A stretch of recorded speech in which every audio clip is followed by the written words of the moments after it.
All right, everyone. Welcome to I Screen, You Screen for Movies for Wednesday, November 22nd. F it, it's a raw feed. We're doing it live. I'm Danny. Ladies and gentlemen, I have to bring in this welcoming, returning family member guest for this particular review because I'm not a big actual fan of the series or the novels, but I have to bring in this person because huge fan of the series, like I said. And not only that, my movie-going partner in crime to my life. And this is actually one of my family members. So let's me say a warm welcome to one of my family members of this show, Lori. Welcome back to the show. Thanks, Danny. Thanks for having me. Of course. So I brought you here. I'm blessed to have you because I need help with this kind of review. And we just saw the movie last night on Monday, November 20th, as of this recording. But this is a franchise that means a lot to you and had to bring you on for this.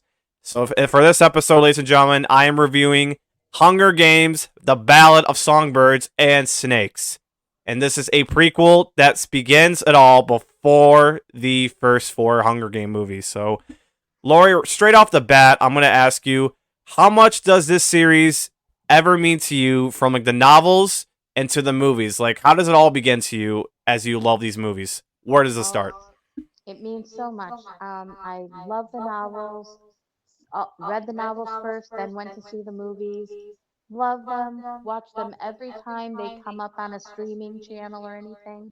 They're my absolute favorite, especially the first one. So I was so excited when this one was coming out. Read the book and then waited for it to for you and I to go see it. And for me, I'm not a big fan, or I haven't even know. seen these movies. I know. I Mhm. mean, I was explaining to everyone listening, but I mean, like, it's not I didn't care, but I heard they were very great. I mean, Jennifer Lawrence just puts her name out there. That's one reason why she becomes a star up to this day. On top of that, I know this is a big deal, so believe me. I do want to ask. This is a prequel, and then surprisingly, they adapt this novel to this movie. What were your expectations as this movie was announced? And what were your expectations for the Ballad of Songbirds and Snakes becoming a movie? I really thought they would do a fantastic job adapting the novel into a movie because they did such a great job with the other Hunger Games shows.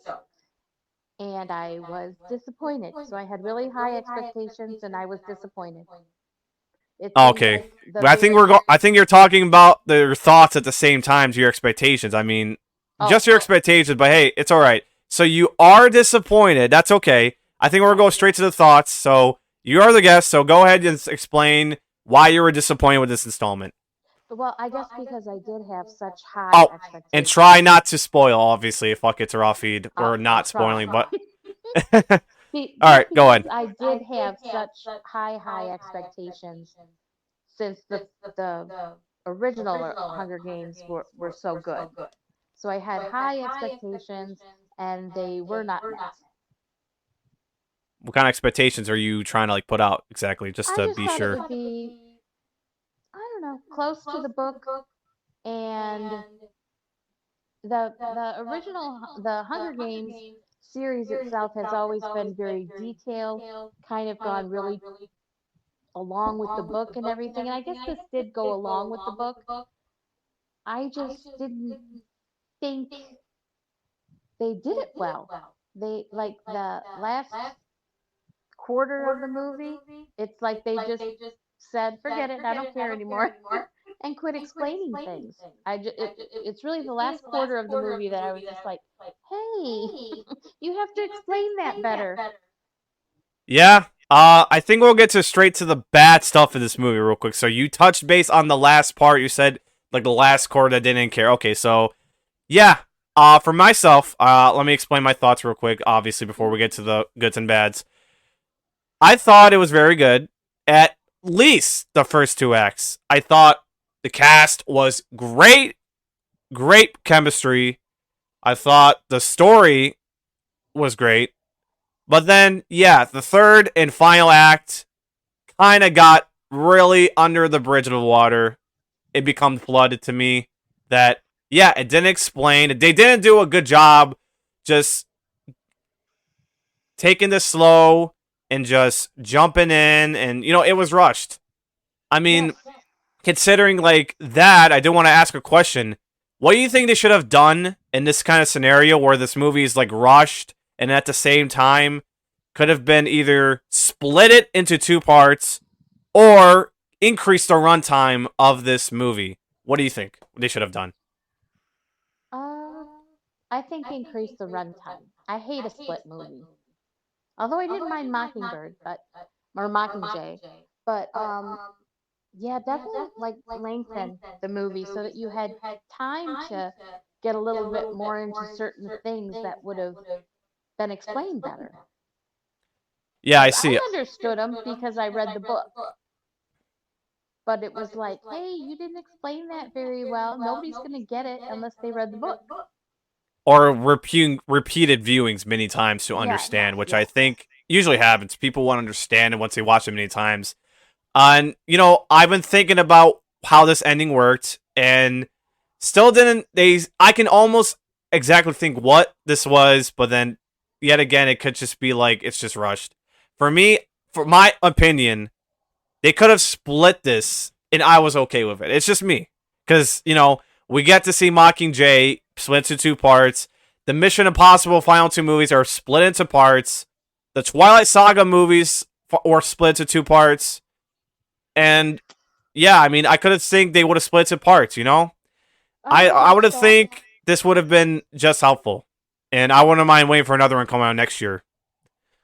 No, I Um, guess I wouldn't either because if it would make it better, then yeah. And I didn't hate it. It's not that I hated it. I did not hate it either. I just really really wanted to love it as much as the originals, you know? Me too. Me too. I wanted to love it as like a first time going to Hunger Games, but Yeah. now I'm probably gonna have to watch the other movies to understand the love. And you know what? I was gonna watch Catching Fire, but I'm just freaking lazy sometimes. I'm a gamer at most of the time, at most best when it makes me happy. I just don't love watching movies at home unless it's on the big screen. That's just where my whole love comes from. Mhm. But yeah, they could have either done splitting the part or just increased the runtime to nearly 3 hours and 30 something minutes. Like hell, make it like Killers of the Flower Moon runtime. Make it as an Oppenheimer runtime or Avatar. I don't give a damn. Mhm. Just don't rush that third act.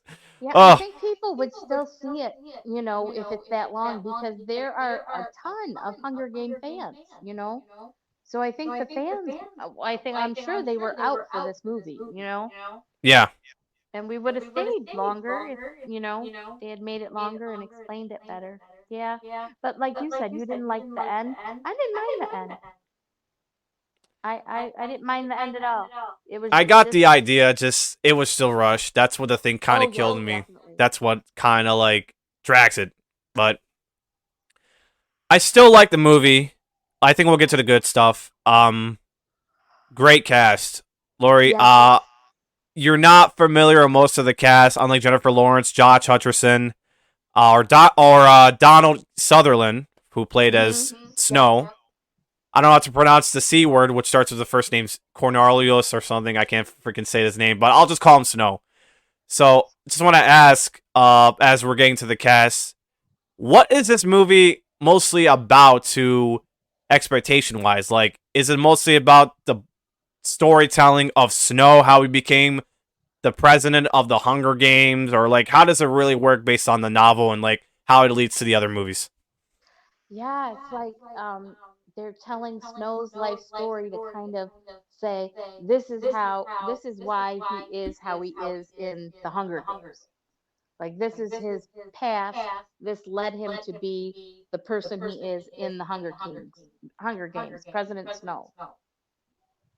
So it shows the difficulties he went through, how his life was that led him, to the original Hunger Games and to be president and how he was able to be so hard and I don't know, like evil. Yeah, I like this type of storytelling, especially around a character, and this is what I love about movies. And just to throw my mix into it, Movies and video games to me, what have in common, I love is characters, relationships, world building, great story. And I feel like they did a good job, at least capitalizing most of the characters' stuff in like these movies, like Snow, President Snow, how he became a president of the Hunger Games, and how it started off with. So, let's just go to this person real quick who plays the actual Snow. Tom Byleth. I don't know how to say it. I can't pronounce the name right. I'm sure you know what I'm talking about, but I can't say the B word correct. Tom Blythe. I thought he did an amazing job playing this character. I could have thought anyone else would have played if I really watched the series, but I think he did a great job with this character and how it built up to it, you know? What do you think of Yeah. Tom in this movie as, like, Snow? Well, I don't know him from anything else, but I thought he was incredible. I thought he He's was. not never known to most of the projects, but I think this is one of his breakthrough roles, considering as this is an important character. But yeah, Tom did an amazing job, and I think he'll get stuff like this and opportunities in like other projects. I think he's I something. I think so think he's too. something. Yeah, I really thought he was wonderful. I loved him as in that role. I thought he played it great. All right.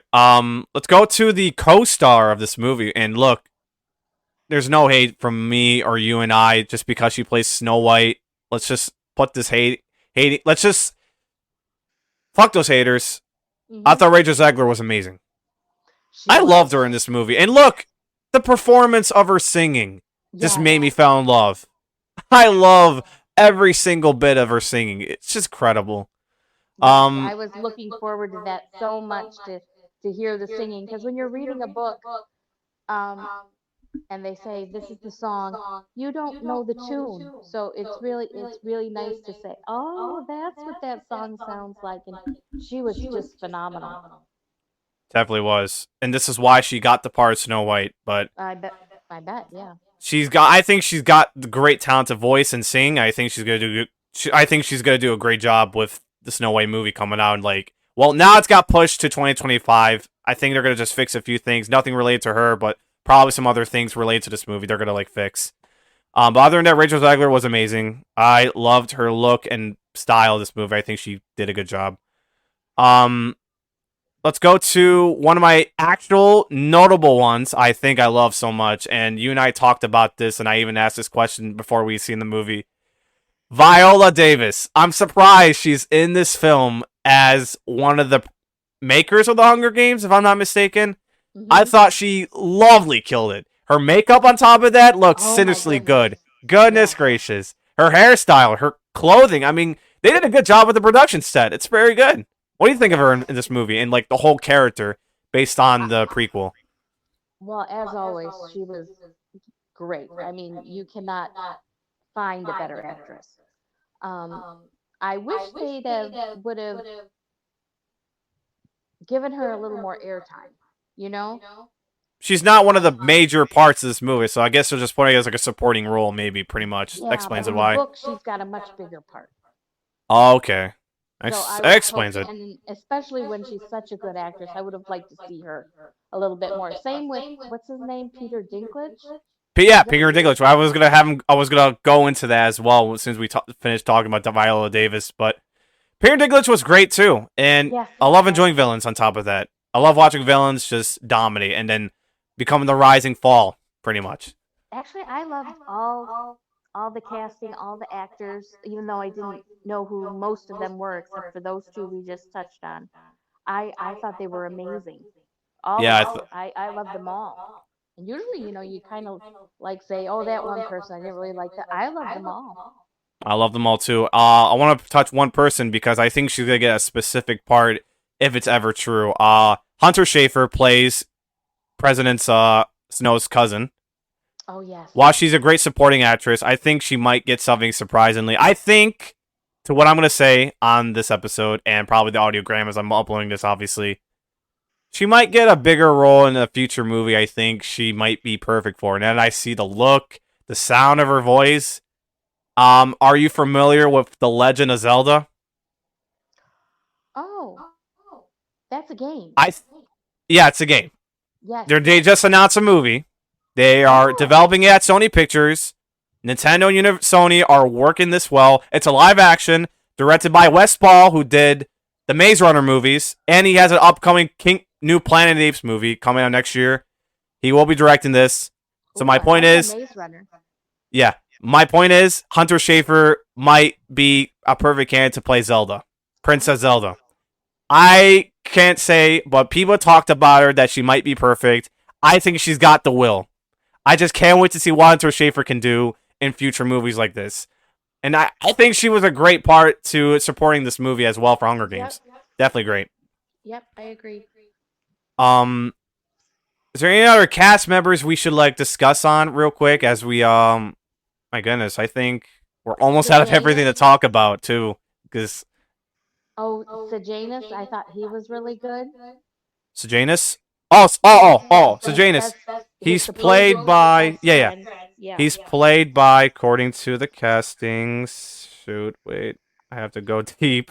If it's wrong. Oh, Josh Andres Rivera. Yeah, he was great in that movie for sure. He was. All the tributes, like that one girl who was just after. Um, oh, I can't. What's her name? The girl No, with it's all the right because snowman. I don't think they're just major characters, but they're just supporting or just like minor characters at this point. You know, I mean, I'll But be she straight. was really good.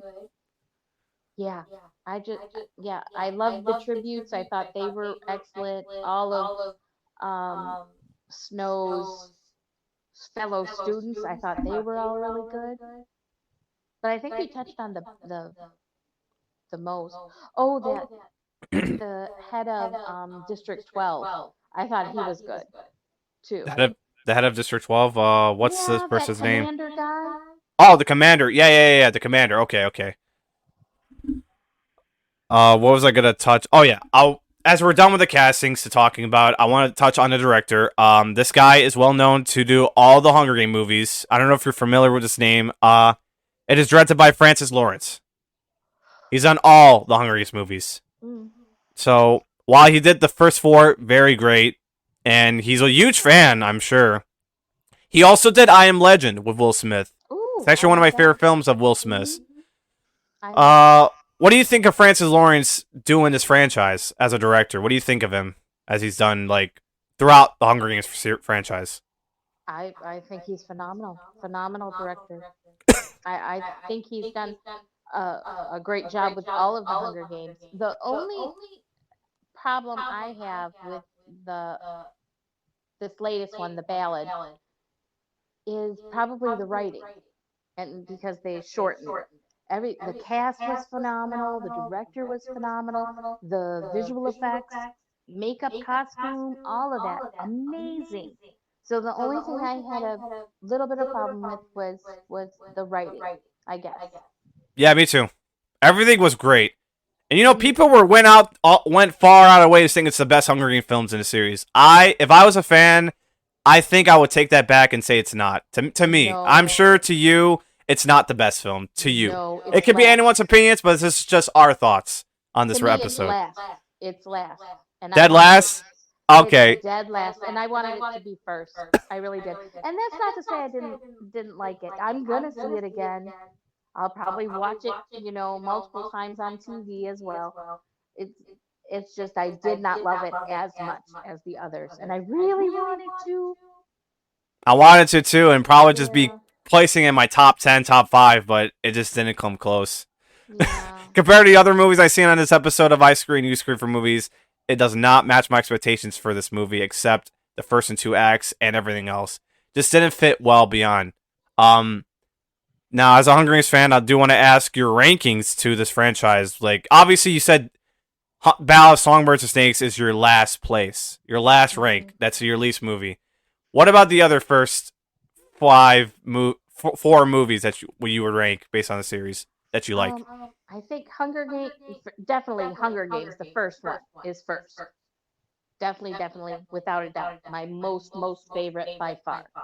Then Catching Fire, and then the second Mockingjay, and then the third Mockingjay, and then the Ballad. All right, those are fair, and anyone can share their rankings. If you're a Hunger Games fan, if you're listening to this audiogram, you can share your comment down below as I'm talking about it because it's a great clip. Um, I wanted to touch. Well, that's almost everything I wanted to touch base on. You know, I thought this was a decent film. I just wish they could have handled this third act better, and pretty much I'm gonna be almost thinking about this almost all the time to see. It's not disappointing. It's just I wish it could have been better. The I last wish it movie you could and have I, been a redo. the last movie that you and I reviewed together on this episode on the show was Knock at the Cabin. I was also disappointed with the third act, just to compare and comp that. It was just rushed. It didn't explain, or it wasn't twisted as expected. So if I had to say which third act I would rather see more, I'll probably see The Hunger Games way more as the third act better than Knock at the Cabin. And I'm sorry, Knock at the Cabin was almost good, except the third act was not perfect. I did not mind the third act of Knock on the Cabin. I thought leaving it up to us to decide. I like that because Yeah, I can like kind of fill in the blanks and say, "Oh, this is what they meant," and it could be somebody else would have a totally different view on it, you know. And I kind yeah. of like that sometimes, so I didn't mind that on Knock of the Cabin. I really like that, So you but would most prefer? people I know agree with you. Yeah, Yeah, I was for gonna say sure. you prefer Knock at the Cabin's third act more than this one. I mean, I guess I'm not I gonna do, but object Knock that. on the Cabin, what it wasn't a book, so I didn't read the book. I think when you read the book, you might have It might something have better different. explanation and might be better paced and Yeah, long moments than like the movie. yeah. I guess both of these movies have a fumbling third act, pretty much. It's how people can be subjective to that, pretty much. Um, all right. Well, that's almost everything we talked on Hunger Games. I mean, I'm glad to have you on this episode, Honey. Thank you so much. You're not a podcaster or social medias. Nope. You are an oldster. What the BO boys would ever say, the Gen X's or something. So I guess I'll refer to you as a terminology I'm sure they like to hear. So thank you for joining on this special session of I Screen, You Screen for Movies for the Hunger Games. Thanks for having me. Of course. Everyone else, follow and subscribe to this podcast if you're enjoying this. Follow my social media platforms at Twitter X and TikTok. They'll both be in the show notes of the descriptions as well. And also, next episode, coming down to the wire of movie going. I'm definitely gonna try out and been wanting to see this movie as well as it came out with the Hunger Games sometime later this week, again or so. Thanksgiving. It is Eli Rouse's horror movie Thanksgiving. I'll be seeing that and then be reporting this review on this show on I Screen, You Screen for Movies. So you can stay tuned to that by following and subscribing to this podcast, whatever you're listening on. And don't forget, if you are listening to this on Apple, leave me a 5-star review on Apple. It really helps. Or if you're listening on other platforms, I will leave that Apple link to whatever platforms you can find me to leave your 5-star review if you're on Apple devices, of course, which is the only way how you can leave your reviews. And also, I'm on YouTube, but it's not going to be on video because of specific reasons. So, like, comment, subscribe, and enjoy and hit that like button if you enjoy these episodes or reviews. And yeah. And ladies and gentlemen, I think I've done it. I don't think there's anything left to say except until next time. I'll be screaming you at I Screen, You Scream for Movies. Nailed it.